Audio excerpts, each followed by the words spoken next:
Ginger Runner.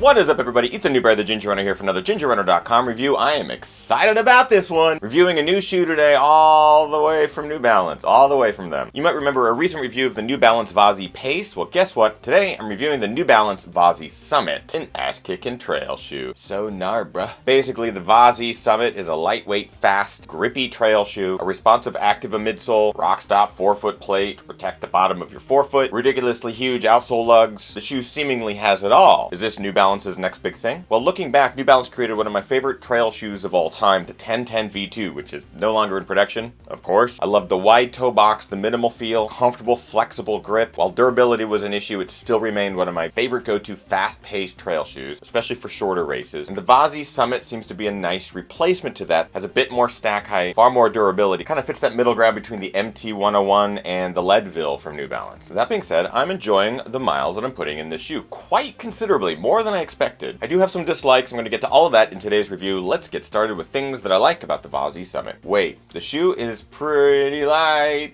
At around 9.5 ounces in my size 11, that's a pretty good ratio of weight to size, especially with all the features that you get with this shoe, with the added protection, full rubber outsole, rock plate, all that stuff adds up. So to keep it under 10 ounces at 9.5-ish ounces in my size, it's really great. The upper, like the upper in this one, it's minimal, it's thin, yet it's super durable with the welded overlays throughout. Plenty of toe protection up here, and throughout the upper, plenty of welded overlays add that protection and durability. One thing I really like about the upper is the Phantom Fit tongue. It's essentially one giant neoprene cover. It gets you a really nice tight midfoot feel without being too restricting, too thick, or too hot. I really like it. Grip, and we're talking tons of it. Great for technical terrain. It's okay in mud and wet conditions. It's actually a little surprised at how I was kind of slipping around, but in technical terrain, this thing's a monster. You have all sorts of directional lugs that will help you in climbing, descending. This thing latches on and doesn't give up. It's great. Fast. With this precision fit, it's not necessarily a super wide toe box. It provides snappy feedback, a more minimal responsive feel. I really dig it. Shoe loves going fast, especially in the shorter races. You can definitely get a little bit of foot fatigue on longer distances, but for those short or mid-distance runs on trails, this thing is fast and a pleasure. And finally, price. $100. I'm really liking the price point of $100 or below. I even give you a little coupon code in the description where you can get $10 off, but for $100, you're getting a pretty decent durable package. You're going to get hundreds of miles out of this bad boy. So let's move on to things that I dislike about the Vazee Summit. Kind of mentioned it earlier.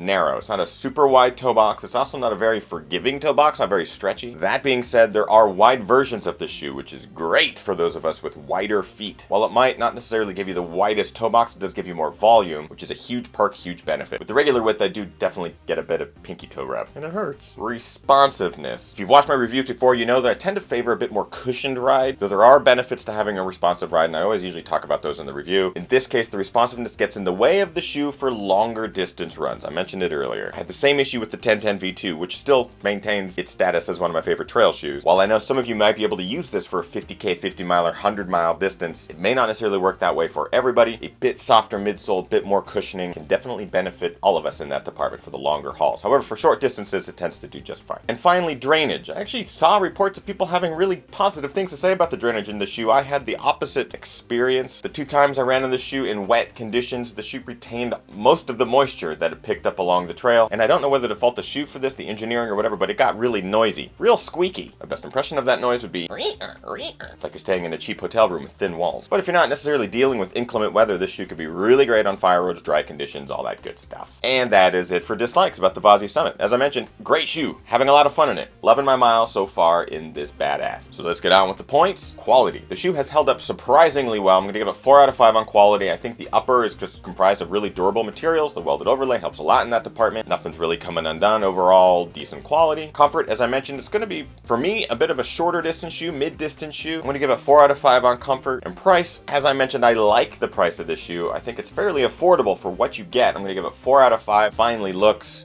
I'm going to give it 4 out of 5. I don't think this is the better looking version of the shoe in the men's models. The other bright orange fiery version is pretty damn cool, but I'm going to give it 4 out of 5 on looks. bringing our grand total to 16 out of 20 for the Vazee Summit. I really am enjoying this shoe, and I think that's a damn good score. So that is it for today's review. If you guys have run in the Vazee Summit, let me know in the comments below what you think of this shoe, how it's working for you. It's a great way to discuss. If you want to find out more information about the Vazee Summit, there is a link in the description that takes you to Running Warehouse where you get 10% off, and that goes for a majority of the products that they have in their store, so definitely utilize that if you're looking at getting a pair of these. And that is it for today's review. If you liked it, please like, favorite, and subscribe to this channel, youtube.com/thegingerrunner. And of course, I'm on all the social networks. Over on Twitter, it's @thegingerrunner. On Facebook, facebook.com/thegingerrunner. On Instagram, it's @EthanNewberry. And of course, gingerrunner.com. Every single Monday at 6 p.m. Pacific Standard Time, doing live shows right here on this YouTube channel. And if you'd like to help keep the lights on and the mics hot, go to patreon.com/thegingerrunner. It's for as little as $1 a month. You can get some cool perks on the back end. It's a lot of fun. Join the Patreon crew if you can.